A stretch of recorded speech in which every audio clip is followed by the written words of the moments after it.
नमस्कार, आप देख रहे हैं न्यूज़ और मैं हूं आपके साथ शुभम। इस समय मेरी मौजूदगी पुनपुन मेला में है और मेरे पीछे आप देख सकते हैं कि यहाँ पे पुनपुन अंतर्राष्ट्रीय पौष खरमास मेला का आज से शुभारंभ हो चुका है और यहाँ के स्थानीय विधायक जो है श्याम रजक, उनकी मौजूदगी हुई थी। साथ ही साथ जो विधान पार्षद है वो भी यहाँ पे मौजूद थे। हम सीधे उनसे श्याम रजक से बात करेंगे कि इस पुनपुन मेला को लेके क्या कुछ वो कहते हैं, क्योंकि इतना छोटा सा यहाँ पे सिमप गया है इस मेला को। सभी मुद्दों पर हम उनसे बात करने की प्रयास करते हैं। आज पौष माह का खरमास मेला का प्रारंभ हुआ है। 1 माह तक ये मेला चलेगा और 1 माह तक देश विदेश से जो लोग श्रद्धालु आते हैं, अपने पूर्वजों को पिंडदान करते हैं, उनकी श्रद्धा करते हैं, उसकी व्यवस्था है कि पुनपुन के बाद गया। तो यहाँ आने का जो भी सुविधा होना चाहिए वो व्यवस्था प्रशासन के द्वारा, सरकार के द्वारा करने का प्रयास किया जाता है और स्थानीय लोग बराबर उनकी चिंता में रहते हैं, किसी तरह का कष्ट नहीं हो।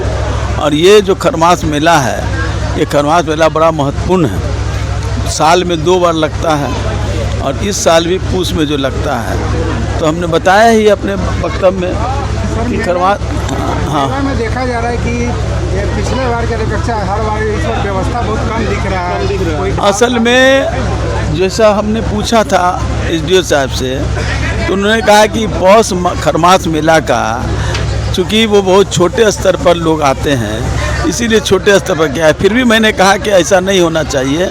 अगले बार से इसकी व्यवस्था की, भव्यता की और इसकी एक पहचान है, उस पहचान को और ज़्यादा व्यापक बनाने का काम किया जाए।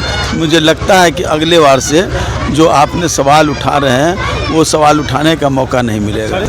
सर, अभी पंडित सचिव के द्वारा बोला गया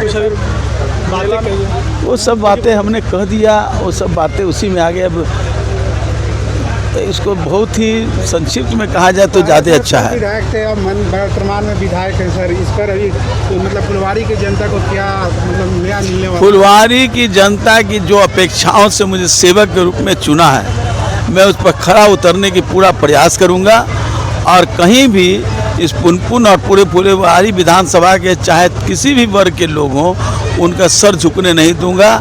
जो भी यहाँ समस्याएं हैं मुझे अवगत हूँ, चाहे वो सड़क का सवाल हो, चाहे वो सिंचाई का सवाल हो, चाहे पेयजल की सवाल हो, चाहे स्वास्थ्य का सवाल हो, चाहे बिजली के सवाल हो, इस सारे समस्याओं का निराकरण करूंगा और इसमें कहीं भी कोताही नहीं। उम्मीद था कि फुलवारी शरीफ से श्याम रजक जीतेंगे तो फिर मंत्री बनेंगे। देखिए देखिए मंत्री परिषद का मुख्यमंत्री अपने स्तर से गठन करते हैं। उनके सामने कई तरह की व्यवस्थाएं होती हैं, क्योंकि ये हमारा गठबंधन की सरकार है, NDA का है, तो सभी पार्टियों को समावेश करना है। सभी लोगों को, कोई जरूरी नहीं कि सभी लोग उसमें समाहित हो जाए। तो ये मेरे लिए महत्वपूर्ण है कि अपने क्षेत्र का विकास में कहीं रुकावट नहीं हो, इसमें मैं लगा हुआ हूँ। और मंत्री पद तो मैं उससे बड़ा चीज़ रह चुका हूँ, मेरे लिए बहुत ये नहीं। नीतीश कुमार जो है डॉक्टर की हिजाब उठा रहे हैं, उस पर क्या कुछ प्रतिक्रिया रहेगी सर? लगातार विपक्ष, देखिए ये विपक्ष का काम है निशाना साधना, क्योंकि उनके पास कोई काम नहीं है। हिजाब उठाना वो एक अपनातव के समय में वो अब इतने वरिष्ठ हैं कि हर को अपना की तरह, परिवार की तरह मानते हैं। उस परिवार के तरह उस बच्ची के साथ प्रेम रूप में अगर वो कर रहे थे, तो अब इनको अगर किसी को खराब लगता है तो अलग बात है। प्रेम रूप में एक बच्ची को जैसे अपनी बेटी को व्यवहार किया जाता है, उस तरह से पिता और पुत्र के रूप में नीतीश कुमार जी कर रहे थे। इसको अन्यथा नहीं। माना जाता है कि श्याम रजक बहुत जमीनी नेता है, निचले स्तर के नेता है, तो इस बार जो अगला जो मंत्रिमंडल विस्तार होगा उसमें क्या भावी मंत्री के रूप में जाना है? मैं कहा ना कि मेरे लिए लक्ष्य है फुलवारी का विकास, बिहार का विकास।